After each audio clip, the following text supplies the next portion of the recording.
So இன்றைக்கி நம்ம வந்து இது வந்து என்னுடைய 10th grade. ஸோ நம்ம காண்டாக்ட்ஸ் பற்றி பேசணும். இப்போ அதை கலர் காண்டாக்ட்ஸ் பற்றி இப்போ நம்ம டிஸ்கஸ் பண்ண போகிறோம். ஸோ காண்டாக்ட்ஸில் கலர் காண்டாக்ட்ஸ் ஒரு 12 இது வருது. இது பக்கத்தில் இதில் வந்து எல்லா கலர்ஸும் வருது. ஸோ உங்களுக்கு என்ன கலர் சூட் ஆகுதோ அதை வந்து போட்டுக்கலாம். ஸோ காஸ்மெட்டிக் பர்பஸஸ்ஸு, இப்போ சினிமாவில் பார்த்தா ஆக்ட்ரஸ்ஸு, டிவி ஆக்ட்ரஸ் இவங்கெல்லாம் போடுறாங்க. ஸோ கண்ணை வந்து அது வந்து எடுத்து கொடுக்கும். அது நல்லாவே பார்க்கறதுக்கு காஸ்மெட்டிக்காக நல்லாயிருக்கும். இப்போ நம்மக்கிட்ட ஒரு காலேஜ் ஸ்டூடெண்ட் வந்திருக்காங்க. அவங்கள வந்து நான் கண்ணாடி போட சொன்னேன். அவங்க வேண்டாம், பார்க்க கஷ்டமாக இருக்கணும், கான்டாக்ட்ஸ் போட சொன்னால் இல்லை எனக்கு கலர் கான்டாக்ட்ஸ் தான் வேணும்னு சொல்லியிருக்காங்க. அதுலேயே அவங்களுக்கு -1 பவர் இருக்குது.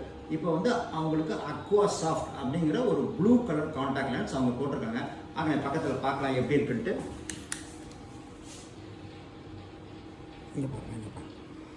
இதுதான் அந்த கலர் கான்டாக்ட். இது க்ளோஸில் நம்ம வந்து பார்க்குறோம். இது வந்து